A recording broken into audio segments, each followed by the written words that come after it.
We're so glad you've joined us on the ERLC podcast to explore how the Bible addresses important cultural issues pertaining to life, religious liberty, marriage and family, and human dignity, and how we can walk in wisdom for God's glory and for the flourishing of our neighbors. If you're enjoying this podcast and find it helpful, please leave a review wherever you listen.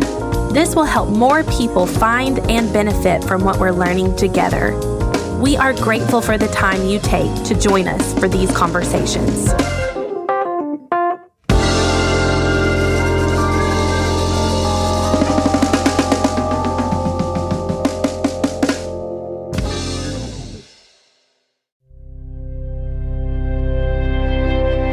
Jason Cook went to school and pastored in some of the most segregated areas in the South. And he's currently on staff at a racially diverse church in Memphis, Tennessee. So when he talks about race and ministry, we should pay attention. Listen in as he asks the question, should we give up on multi-ethnic ministry?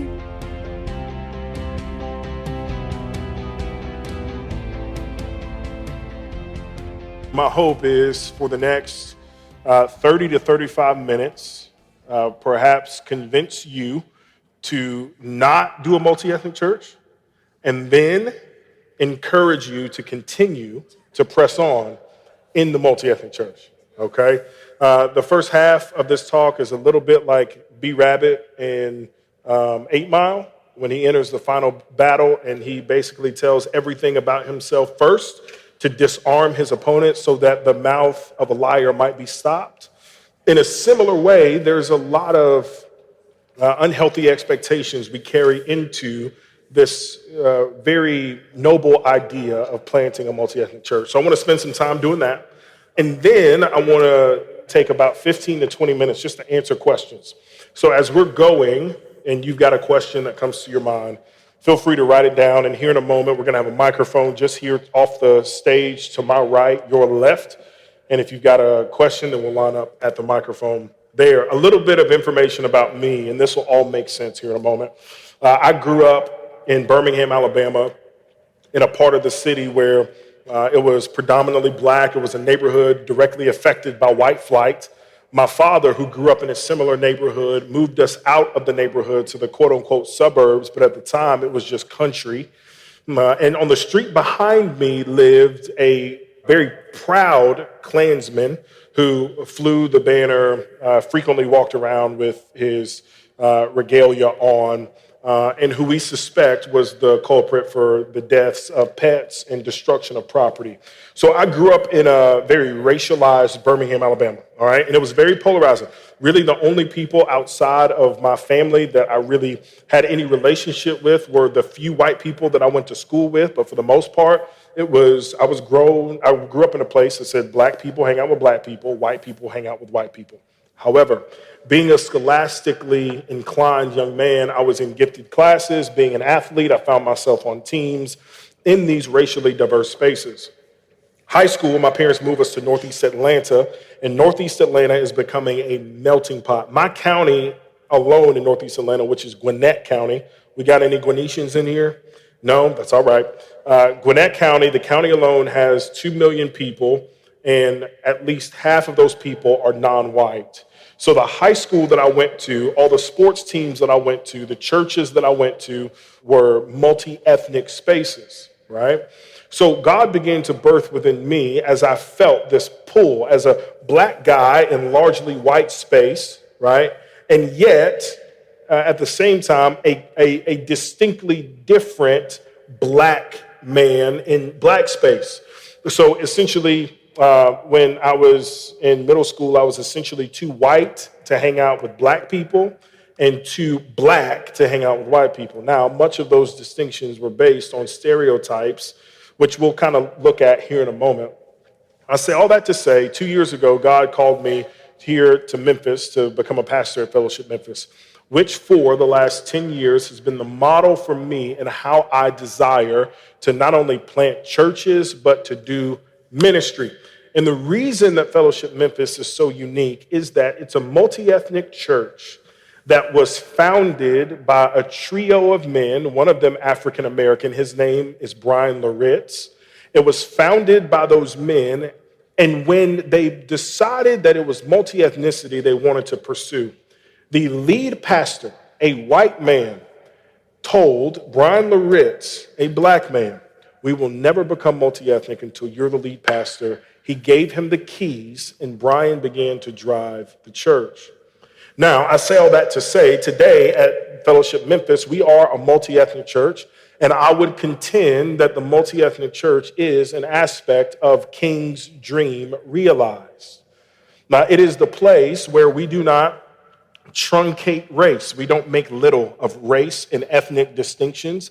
We celebrate it. We don't make little of the expressions of our ethnic distinctions. So I was having a conversation with a church member about a Doc Watts hymn. Do y'all know what a Doc Watts hymn is? There are moments in my sermon where I will sing a Doc Watts hymn. Many of my white friends had no idea what that is. If you've ever seen The Preacher's Wife and you've heard the song, I love the Lord, he heard my cry, it is a quintessential Dr. Watts hymn, a lining, call and response. And yet, the great kind of hymnody that came out of the more predominantly white traditions, we have that as well. Now, my goal, I did all that to get to this point, and this is where the disillusionment comes in. The multi-ethnic church is not the answer to racism, all right? I want to make that plain up front. The multi-ethnic church is not the answer or cure to racism because, baby, we got some folks in our church that are just as racist as anybody else, okay? I will say this, though, that the multi-ethnic church provides the healthiest medium and avenue to effectively deal with racism. Now, when we begin to think about what multi-ethnic churches really are, I want to recommend a book to you. It's called The Elusive Dream by Dr. Corey Edwards. Dr. Edwards is a black woman who's a sociologist at The Ohio State University. And she has written a book where she's done a study of a multi-ethnic church, and she goes through and basically concludes, spoiler alert, that many multi-ethnic churches are white spaces in disguise. And what she basically says is that not only the leadership, but the polity of those churches tend to more reflect the kind of white norms of many institutions and many church institutions. So when we begin to think about multi-ethnic space, one of the things I want to challenge you up front is how do we create a space that fosters multi-ethnicity that is not simply white space in sheep's clothing? Does that make sense? One of the things that I think we can do is we have a robust understanding of how the Bible treats, or lack thereof, the idea of race. Multi-ethnicity is at the heart of God's redemptive program. When we're opened up to the scriptures very early on in Genesis 12, we're introduced to a man named Abraham. Y'all know Abraham. Abraham had many sons had Father Abraham. I'm one of them. I'm pretty sure you are too, right? And in the covenant that God gives to Abraham in Genesis 12, where he's basically saying, I'm going to call you to a land, I'm going to be with you, I'm going to give you blessing.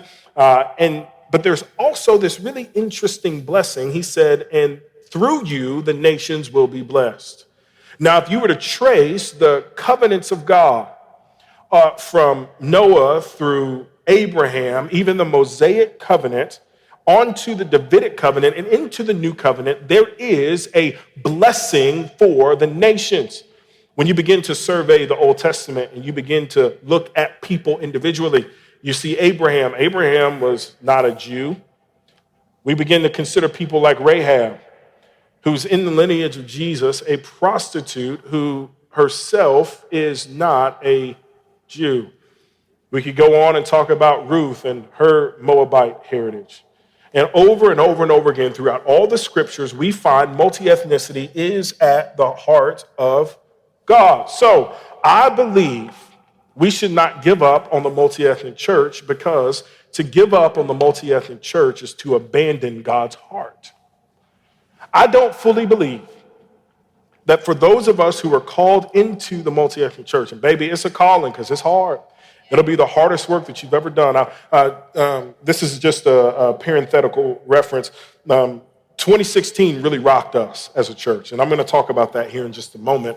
But I had a conversation within a span of 3 days, okay? An older white couple comes to me and they say, Pastor, we're leaving the church. Okay, why?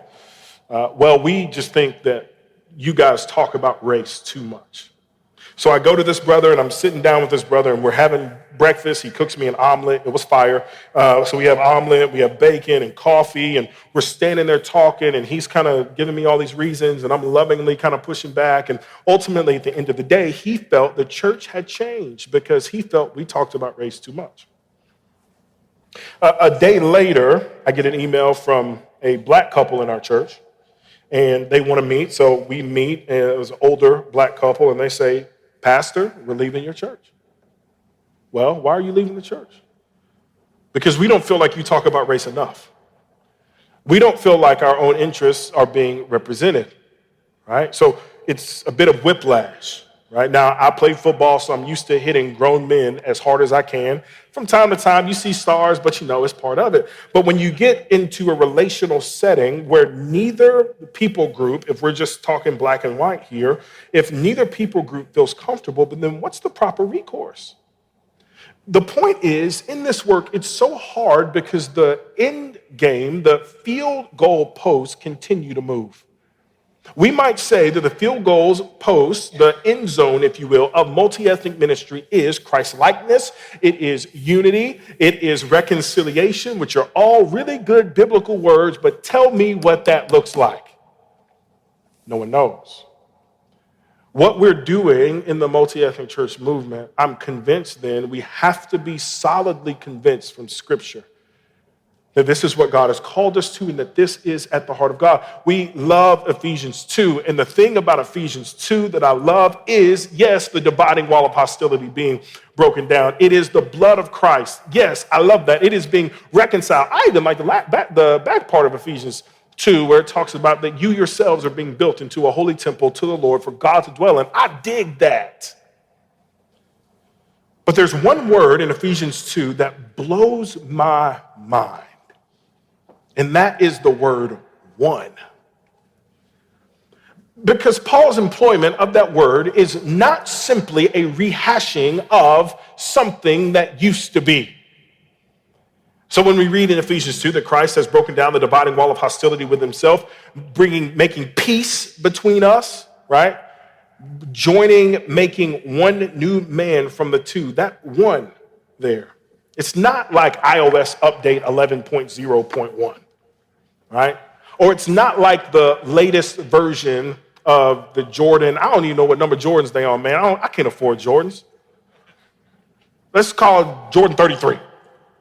It's not a new version of something that we've seen. It is the Wright brothers at Kitty Hawk, right? It's the Model T Ford. It's Henry Ford fashioning and creating something the world has never seen. And when it comes to, in my region, I've grown up in the South my whole life.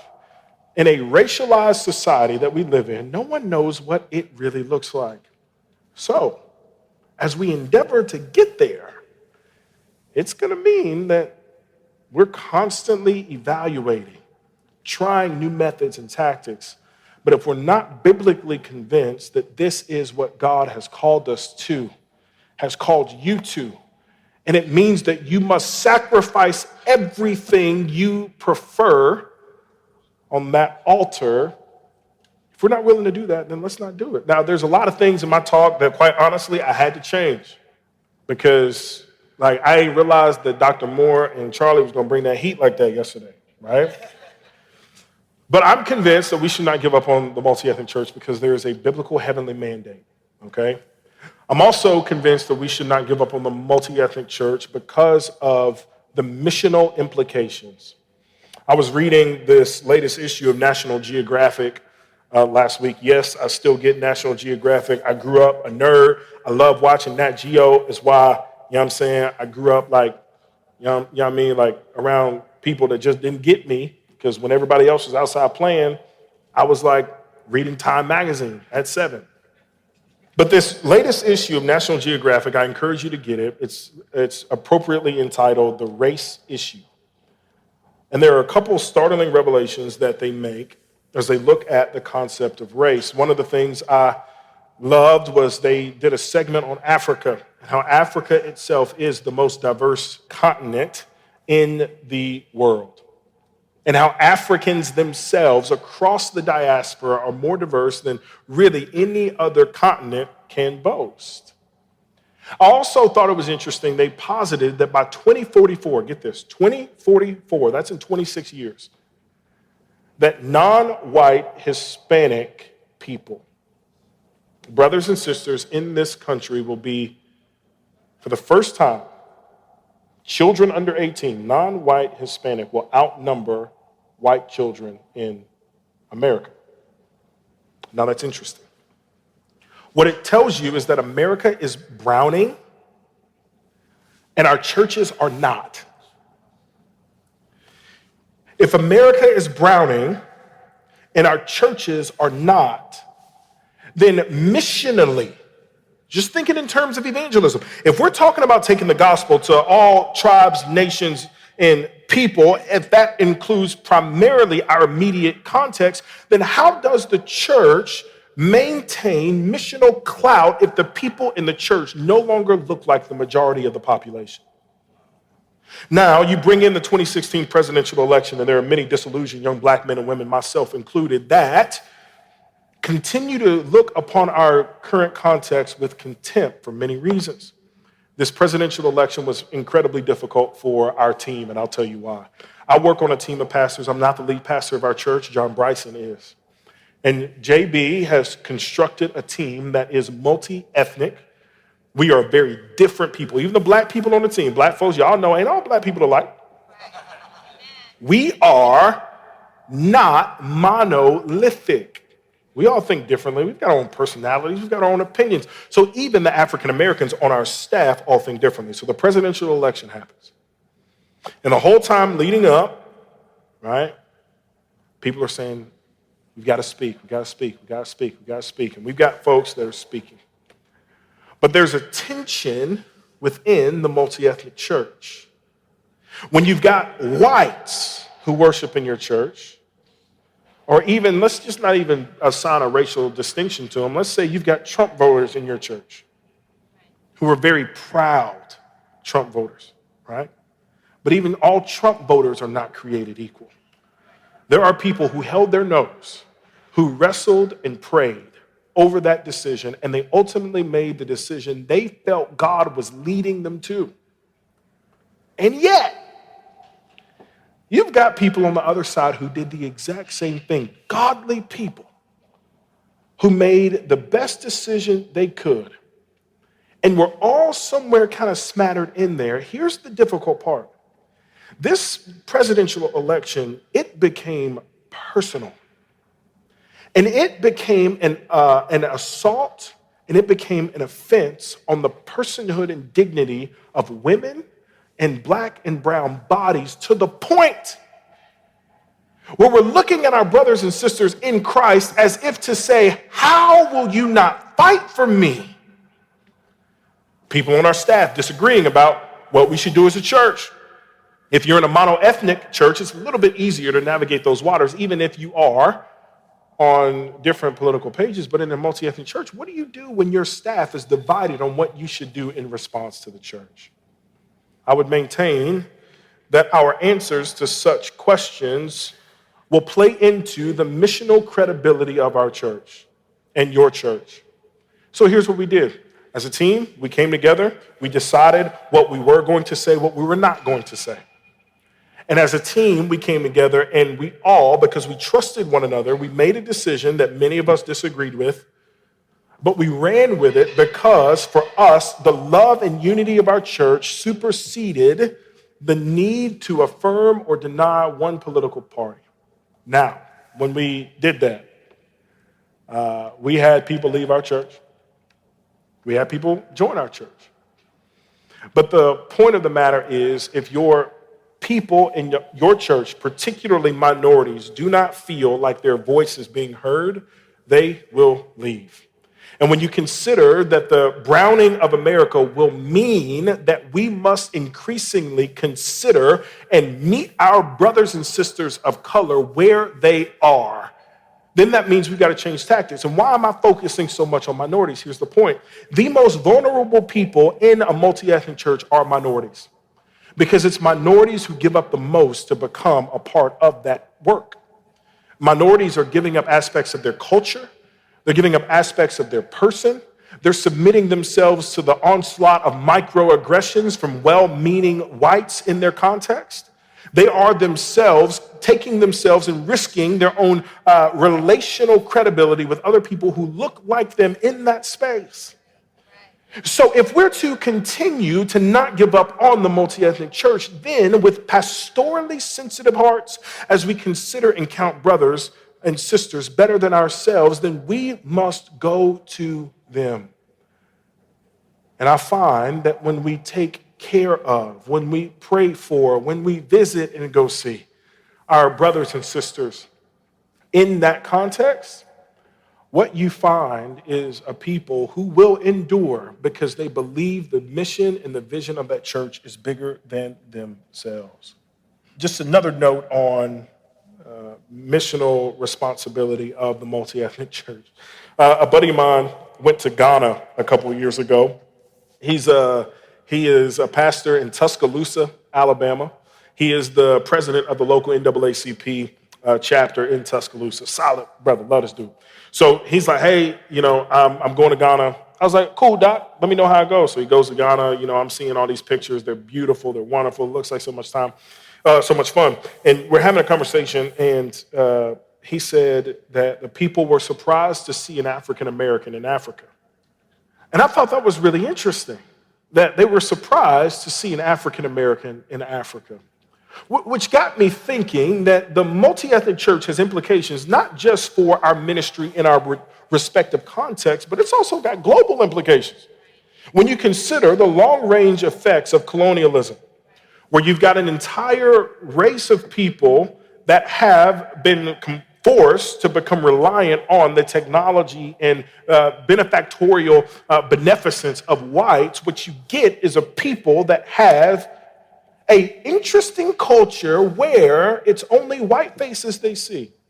Now, I want to be very careful when I tread here, because I think global missions is not only important and necessary, but it is absolutely essential to the Great Commission. And I also believe that there are people doing incredible work overseas, not just on the continent of Africa, but in the 240 window, in the Middle East, and close countries out east. I mean, it's amazing to see the body of Christ on mission. But I also can't help but to wonder, how often do we sacrifice our effectiveness overseas because we won't go across the street? I know churches that have budgets, missions budgets of millions of dollars. Praise God that money is going across the world to foster evangelism and church planting across the world. But there is a church planter in your city struggling to keep the lights on, and you won't allocate part of your budget to go help them?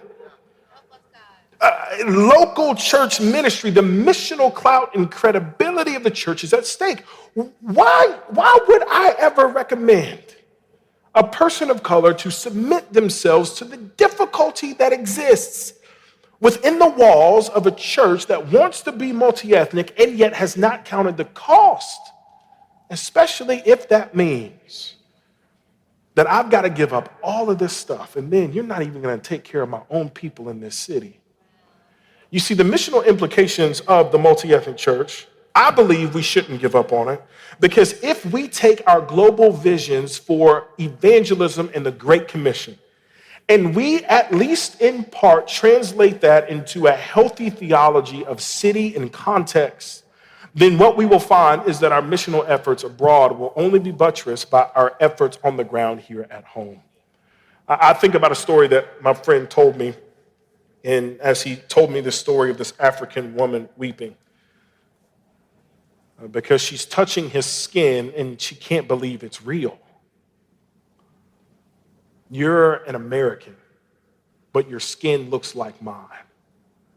How powerful would it be if the American church were sending missionaries with brown, black, and olive skin to take the gospel to the ends of the earth? So in short, if the church doesn't change its strategy, the church will die. She'll either be starved out because of her lack to conform and transform. She'll either be run out because the quote-unquote white American evangelical church is dying and she'll be run out by the changing demographics. Or the Lord will sift her out because of her lack of faithfulness. And what will stand in the wake of that? It's the multi-ethnic church. That's why we can't give up. People are abandoning mainline denominations at alarming rates, my friends, running for the hills. And I can tell you story after story after story of people who walk into healthy multi-ethnic churches where their culture is represented, where their languages are spoken, where people love chitlins and neck bones and oxtails, where they feel like their personhood is validated, and the word that comes to their mind most often is, this feels like home. Home. I believe we shouldn't give up on the multi-ethnic church because there's a biblical mandate to not give up on the multi-ethnic heart of God. I believe we shouldn't give up on the multi-ethnic church because the missional implications of it. But I think we shouldn't give up the multi-ethnic church because history is against us. In my church, I've just finished developing a 21-week curriculum on race, justice, and the gospel. It's 3 classes, and all 3 are successive. The first class that we've just finished is a class on the history of the development of race. We begin in the Bible when we understand that the Bible doesn't know the socially constructed concept of race. The Bible deals in the concept of ethnicity and culture. But what happened, because human men and beings, and we're all sinful and jacked up, what happened was that those in power began to exploit the color of skin backed by pseudoscientific fact to assert their supremacy over those with darker skin, which led to, over time, the captivation of people. I was watching the History Channel because, what else would I be doing at the crib? And I was introduced to I believe it's the 21st dynasty in Egypt. The 21st dynasty in Egypt is characterized by the nickname of the Black Pharaohs. But you don't learn about them in your history books, and there's a good reason. I'll tell you why. During the 19th and 20th dynasty, Egypt experienced great prosperity, both in world power and in opulence and adoration. One of the things that we begin to see during that time period is we've already begun to see some building of pyramids, but we start to begin to see the construction of obelisks. Obelisks, if you think of the George Washington Monument in Washington, D.C., that's an obelisk. It's a 4-sided geometric figure with a 4-sided pointed top, right? It's a big, tall, pointy thing, basically, right? Well, when we also consider Egyptian culture, it is a culture heavy laden, meaning there's a ton of gold and precious jewels and diamonds. And that's good, fine, and well if you never consider where those things come from. They're actually coming from the region of Cush, immediately south of Egypt. What was happening is that the pharaohs were sending people into Cush to enslave and force these darker-skinned Africans to mine and pan for gold and precious jewels, so that they might enslave them and fill their temples and their palaces and their homes and their jewelry with the very gold harvested off of the backs of dark-skinned Africans. Well, one day they got fed up. The Cushites decided they were going to have a revolt. And they marched into Pharaoh's crib and they overthrew Pharaoh. Now, when they got there to Pharaoh's crib, they established for the first time in history a black Pharaoh on the throne of Egypt, which meant that a black Pharaoh ran the Middle East. After about 100 years of rule, Greeks, Egyptians of Greek origin named the Hyksos came in, they overthrew the black pharaohs, and they pushed them back down into Kush. Now, why that's so important is if you were to go to Egypt today, every record of the black pharaohs has been scrubbed away from Egyptian history. They literally took chisels to all the monuments. To the monuments that were erected, they tore them down. Because the idea that a dark-skinned African sat on the throne in Egypt was such a blight and a black eye on their culture, they were embarrassed. Racism is not an American invention. And it's not even an American ideal. These things continue to persist over and over and over again. But from that ideology comes the American slave trade. And when you consider that African Americans have been in this country for 400 years, 1619 and maybe as early as 1608, the first slaves came to America. As Dr. Mason said, which I had to change as part of my talk too, because everybody's stealing my thunder. As he said yesterday, we are approaching next year, the 400-year anniversary of when slaves were first brought to this country. Now, think of this. Here we sit on the 50th anniversary of Dr. King's murder. 1 year away from the 400-year anniversary of when the first Africans were brought here. When you consider that time span, then you would see that black and brown people in America have only been free for a quarter of America's history. And if that's true, then we've got to deal with the other 75% of America's history where black people were not even considered people. Just in 2010, many of you did your U.S. Census in 2010. Just in 2010, the census listed when they make you check a box for your ethnicity. I want you to listen to these. These were the options: black, white, Asian, Japanese, Samoan, and American Indian. Think about how many other people had to click the box other. Is anyone biracial in here? You can't check a box. Is anyone from India in here? Does the Asian box fit you? No. All of these racial distinctions and categories that history has given us force us to kind of live in a box where we're identifying people by the color of their skin. The very antithesis to what Dr. King actually wanted. He was not offering color blindness as a solution to the plight of the church, but color commendation.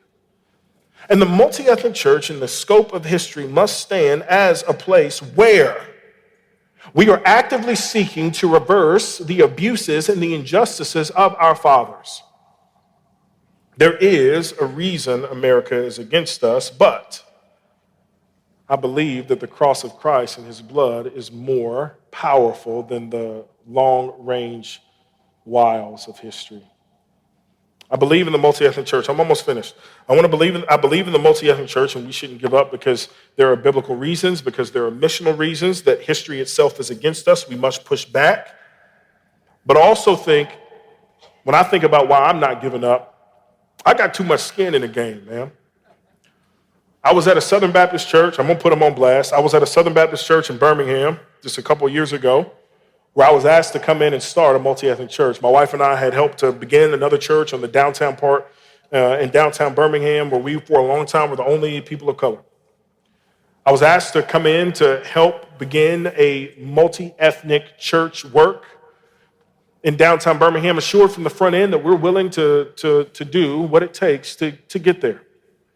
I'm thinking, bet, like this is going to be great. I'm in the crib. I'm at the hometown.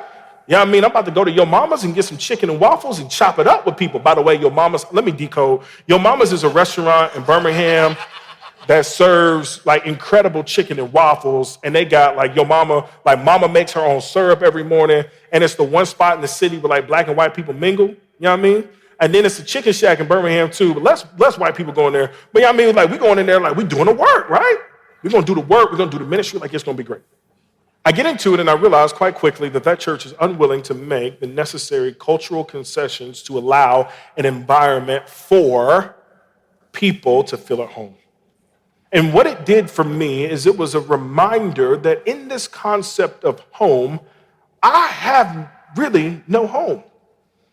Growing up in Birmingham as a black kid in all white classes, I felt like an alien. Being on sports teams that were largely multi-ethnic, but I was a Christian, and most of my teammates, both in college and the league, they weren't really trying to live by the laws of grace and love and truth and holiness. They was just trying to get it in. When I began to look at my own college education, taking higher level courses, pushing myself academically, I found myself in a sea of white faces. And yet on Saturdays, I would play on the field with predominantly black men. I never felt at home. My wife herself is white.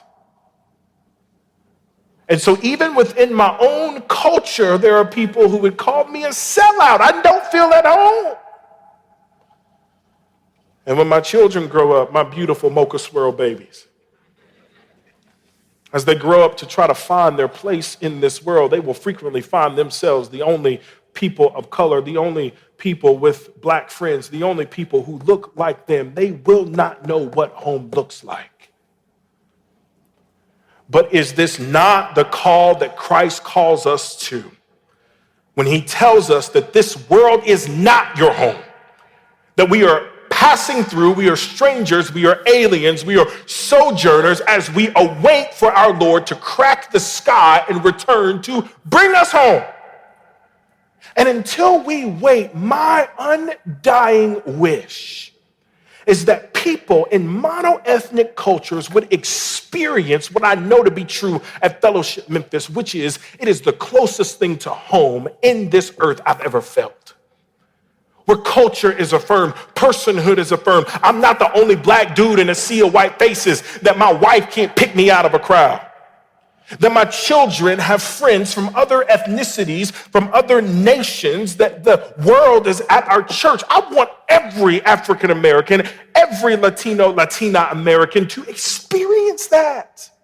Home. Y'all, I can't give up too much. I got too much skin in the game. And there's a young man or a young woman who's going to come behind us, who is going to desire that you had given them the gift of going second. Let me break that down. We need to give people the gift of going second. Why has the multi-ethnic church movement been so pressing the last 10 years? It's because the Americas had never seen anything like a gospel-centered, disciple-making, multi-ethnic church. No one did it. There were Pentecostal, there were charismatic communities throughout the world that were seeing some success, but in the many churches that we attend, no one did it. And yet God has placed this thing in our heart to go do it because someone else needs the gift of going second. They need to have the gift of not being the first one on the beach. They need to have the gift of not being the first one to have these hard conversations. They need to be the first one. They need to have somebody else be the first one to not have to figure out what all this looks like. They need the gift of going second. And that only happens, hear me, that only happens when we ourselves and the people that we minister to live cross-cultural lives. Did y'all know that a fish doesn't know the water is wet? Did y'all know that? It's called enculturation. And it's an example of what whiteness is. Many of our friends in the predominantly white church world don't really know what whiteness is. They can't really define whiteness, but if you ask them to define blackness or brownness, oh, they can tell you. Because the enculturation that involves meeting out and separating what it means to be a person, it's so intimately wrapped to skin color, it's hard to separate those things. So when we're talking about building multi-ethnic church, we should not give up, because that nebulous, antiseptic, enculturated idea of whiteness is being untwined And for the first time in a lot of people's lives, the concept of anything other is being elevated to the same level of beauty. And the multi-ethnic church itself will stand as the place where those multiple identities can be upheld. But if you're a pastor in this room and you're looking to have a multi-ethnic church, which, parenthetically, multi-ethnicism is simply the first hurdle we got to cross to getting to the heavenly mandate of cross-culturalism. We can talk about that in 20 years when we all start doing this. When one of y'all figure out what it looks like and we make that jump.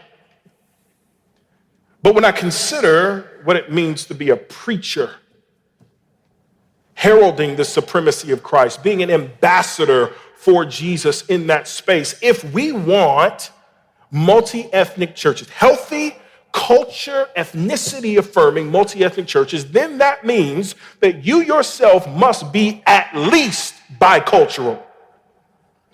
Because there's too many dead white men that make their way into your sermons.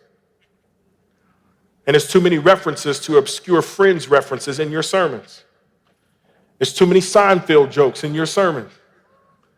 There's too many allusions to some aspect of culture that me, not having grown up in it, would have never encountered it had I not been forced to live in your culture. When it comes to heralding the word of God, it is the Spirit of God speaking through personality. The effectiveness of the church is buttressed by a man who is submitted to the idea that my neighbor is not better than me and his culture is not so weird and I just don't get it, so I'm going to stay away. That we go into hard spaces. I need some of y'all to go to the barbershop. I need some of y'all to go sit in the barbershop and just go sit and listen. I shake, you know what I'm saying? I had the LeBron going, y'all, so I just had to go ahead and take it all off. I ain't got money to get them plugs in my head, man. I'm a pastor. Some of y'all need to go to the beauty shop, find a friend, and ask if you can go in that spot and just sit and listen. Don't say nothing. Some of y'all need to go to the corner store and just kick it. Some of y'all need to find gyms that aren't in affluent, all-white areas of town. We need to find spheres of influence for us to be in where we're at the very least being intersected with the things of cultures that aren't ours. And here's what gives me great hope. Many of you are doing that. Man, just the other day, I was in a part of town that most white people would never find themselves in a gym filled with black and brown kids at an after-school program.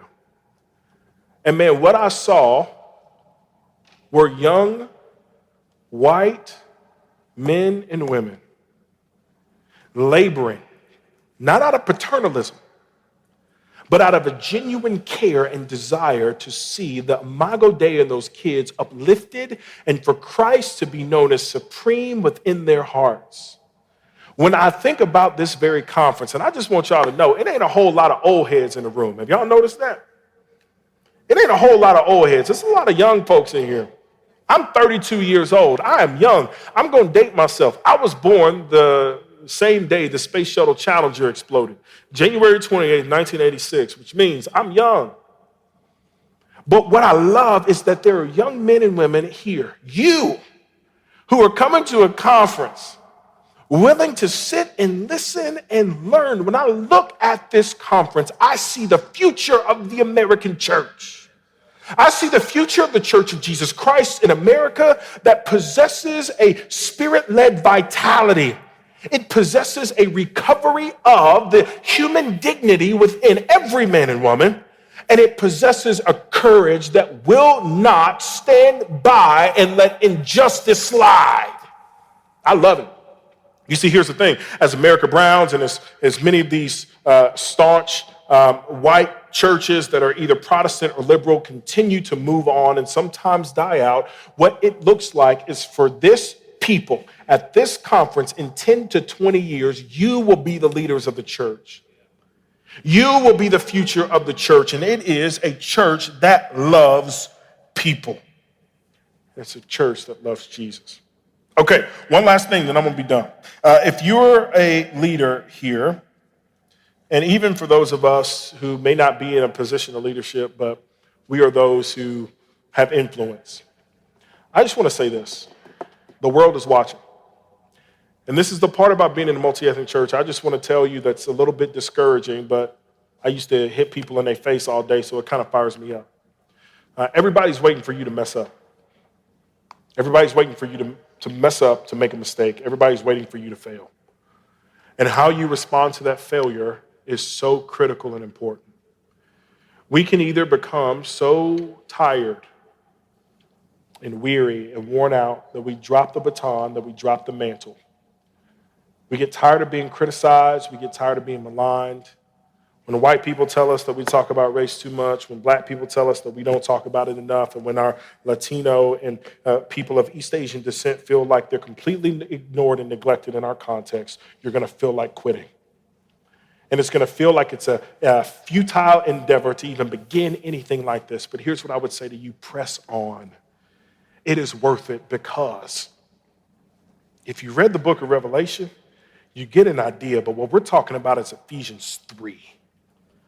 It's the manifold wisdom of God being put on display. And I like that word manifold there, because manifold means multifaceted. So imagine a diamond, right? Some of y'all getting ready to get married. Maybe you even, remember ring shopping with your wife. You go to the jeweler having no idea what you're looking for. They have to school you and educate you in there. Color, clarity, carat, all the, the big C's and what that looks like, right? So you go in there, you pick that diamond, you're trying to find that fire diamond that's going to put that twinkle in her eye. She don't need no diamond. That's American invention. I bought my wife a diamond. Anyway, but you think about a diamond, and you never look and see the same diamond twice. Because that diamond has facets, and the facets allow the light to refract off that diamond in different ways every time you look at it. You never see the same diamond twice. Every time you see that diamond, it's new. The multi-ethnic church, the manifold wisdom of God is on display in his church, so that every time someone looks at what we're doing, it always surprises them. How in the world did you get that to happen? And we can sit back and say, it wasn't by might nor by power, but by the Spirit of God that this has happened. It is a beautiful thing when the people of God dwell together in the multifaceted, manifold beauty of God on display week in and week out throughout all of our cities and on mission in the world, that gives witness and bears witness that our God is bigger than artificial lines that we place between one another. And so, because of the Bible, because of the missional implications, because of history, because of my own personal skin in the game, I hope to give you hope that we should not give up on the multi-ethnic church. She's far too beautiful. All right, I'm done. But there's a microphone down here. My man Peter has a microphone. If you got a question, here, let me just say this too. I don't profess to speak on behalf of all multi-ethnic church planners. I don't profess to speak on behalf of all black people. I got my own mind, all right? And I've never been one to run with the herd. I mean, I just told you, I never feel at home. So I'm not going to be able to give you a sufficient answer to these. However, I will try to answer your questions in the last 12 minutes. You talked about a church that you had personal experience with that was not willing to make the sacrifices or do the things that were necessary to have a multi-ethnic church. Mm-hmm. If we're considering doing a multi-ethnic church, what things do we need to be prepared to invest in or stay away from? Yeah, that's a great question. So people jump to the first kind of obvious public things. So they quickly jump to worship and preaching and small groups and even missional structures globally, right? And I think all of those need to be addressed. But some of the things were the general reluctance of the people to change any aspect of their life because it was too inconvenient. Right? When we ask people to link up with nonprofits, when we ask people to link up with schools, when we ask people to kind of get on board when it came to thinking about people differently, in a lot of ways, that was a struggle. So I would say there actually has to be a lot of ground that's hoed and worked before we get there. I'd also say this, that when we look to hire people to come in, that we're not hiring people who have different skin but the same culture. Okay? Like, we're not just hiring black people because of their skin, but those who are culturally adept and bicultural, because what we're looking for is transcultural people, folks who can move between these cultural lines in our city and in our church. But we also shouldn't sacrifice competence, character, calling, and qualification to get somebody in that position for the sake of having them. So I think, and when all of that's in place, then the powers that be in that church have to be willing to give up power and actually allow that man or woman to lead. Rather than adopting some idea that we want credit for doing this, they need to give space for that man or woman to lead. Good question. Yes, sir. Thank you, Jason. Great session. In a multi-ethnic church, would you talk a little bit about the cost that the typical African-American family feels and pays when they come to a multi-ethnic church on mission? Because they really want to buy into the multi-ethnic vision, but there's a cost associated with that. Would you talk a little bit about that? Yeah, so I'll give you three cases. I mentored a young man, his name was Jacoby, who lived in a part of our city that was predominantly African-American and poor. I would bring him to church, and without anyone ever having said anything to him, he felt like a charity case. He felt like, he actually said this, he said, all y'all pretty pink people in there, sitting in there, while I got to go back to my house with a hole in the roof, and I ain't got nothing, but y'all tell me y'all love me, right? So for him, it was a cultural, it was a socioeconomic difference, right? But he also felt intuitively that I don't belong here, okay?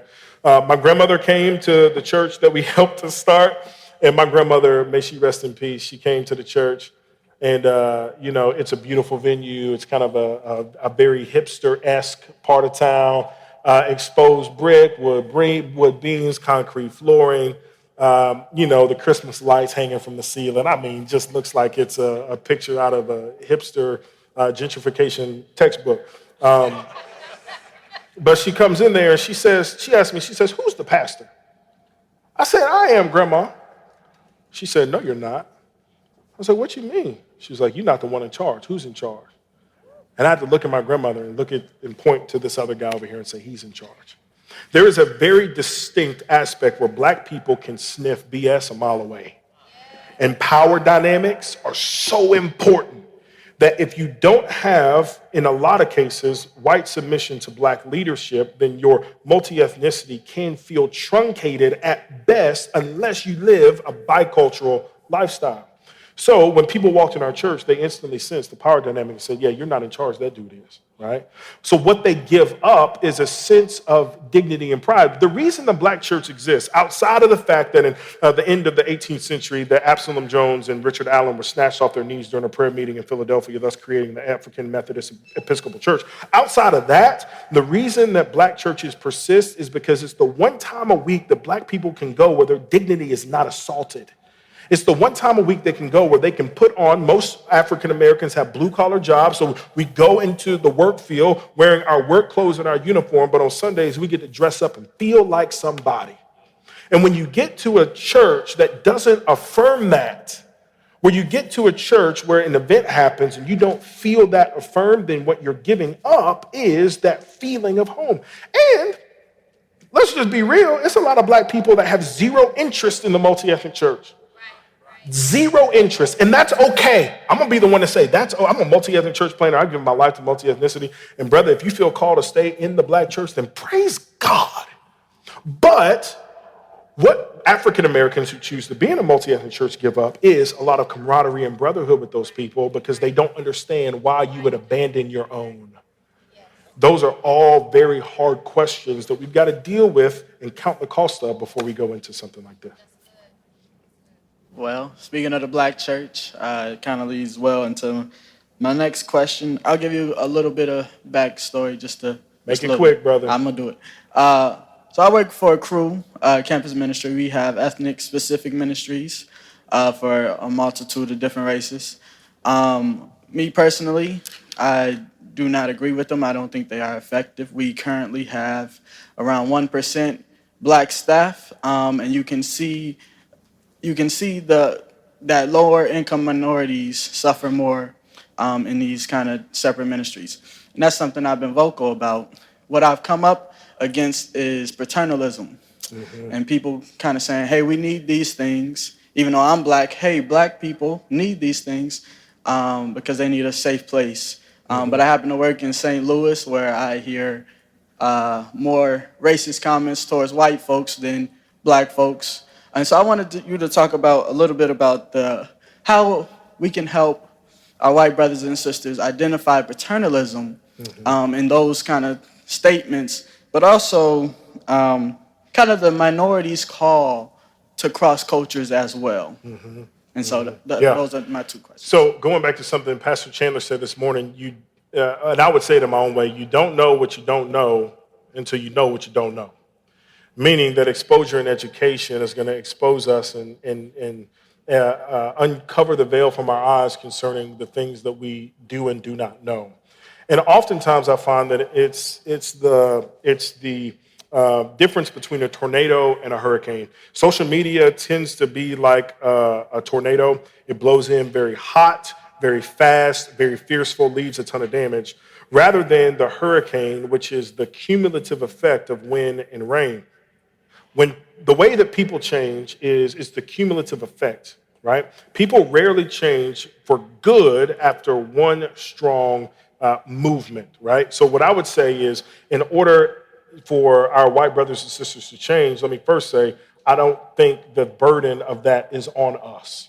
To take a page out of Brother Baldwin's book, it's not our job to change the minds of white people, right? But we can be part of that constant force that's always pushing them to expand their limits. Now, when it comes to the kind of health and safety of African Americans in that space, brother, you don't need to walk around and feel the weight and the burden of speaking for every black person, because you don't represent every black person. You don't need to feel the weight and the burden of being the authoritative voice on every issue that happens with race in the spaces that you are, because you're not there, right? And also, we need to know our limits. There are places in cities that I can't go to. But we pray for brothers and sisters of peace who are in those places to link up with us to expand our missional reach so that the gospel might get there as well. And so what I would say to an organization that's looking to do that is, basically, you're using your minority staff. You're not loving them, because if you really love them, you would let them run in the lanes that God has called them to do, rather than pugilistically and utilitarianly, like putting them in places that you need, right? So I would encourage you, man, keep going. I know some crew staff, man, some godly men and women that are doing some awesome work. Keep your head up, Doc. Yeah, thank you. That's also my coworker. So one quick question I had was just about ethnic specific ministries. And just like, because I'm learning more about it, I've never, I got involved with crew, so my opportunities were pretty diverse. But just, what are your views on ethnic specific ministries, and do you feel that is something that is necessary or not? I know I kind of think I know what you will say, but I want to hear, I guess, what your thoughts are. You're trying to put me in a corner, dude, and I can't answer this in 2.5 minutes. Here's what I say. I would say essentially that in regards to crew, there's ministries like Impact that are really powerful, that do a lot of work. And there's ministries that exist in the Greek systems on many campuses that are crew that tend to be predominantly white. I would say this in short, especially on college campuses, because college campuses aren't the actual representation of many neighborhoods that people live in. I'm actually, I'm okay with ethnic specific ministries. What I'm not okay with, as a place that serves as a safe haven for people of color because of the assault that many of them feel in their churches, I'm okay with that. I would say that the ideal is for us to worship and get together and to be together and to dwell in unity. But I would say that if that's the ideal and we're moving toward that, and if ethnic specific ministries allow people of color in places where they otherwise may or may not have heard the gospel to hear the gospel and grow in the image and likeness of Jesus, then I would say that that's the first step in moving them toward that heavenly reality. Does that make sense? So I'm not for or against, but I do think that sometimes, depending on the context, they're necessary to move people along the pipeline of discipleship. One more question, last one. Sorry, y'all. I'll catch up with you afterwards. I do community ministry. I represent around 3,000 to 5,000 people online. What events attract blacks? Because I'm in laundromats, Applebee's, Panera Bread, minor league. But if I do arena football, I get blacks. Is there a particular avenue that just draws blacks? Yeah. I would encourage you, brother. What's your name? Charles. Wonderful. I would encourage you that using the term blacks feels very blunt. African American is probably a better word to use in a lot of ways, coming from a white brother or sister. I think the first thing I would encourage you is continue to press. I think events are good. I don't know your context, so I'm not sure. Arena football is interesting to me, which lets me know that there's some contextual impulses that might change how I answer this. But whatever you typically think about when you're going to try to be in black space or have African Americans as friends, I would want to know why you're going into those spaces. Is it only because we want these people in our church for the sake of having them in our church, or are we, I think, using the gospel imperative of friendship as the fundamental reason why we're going into those spaces? And if we're going to build friendships, then I would say that your friendships will govern where and what spaces that you go into, because your friends of a different color would know this question, the answer to this question a lot better than I would. Good question.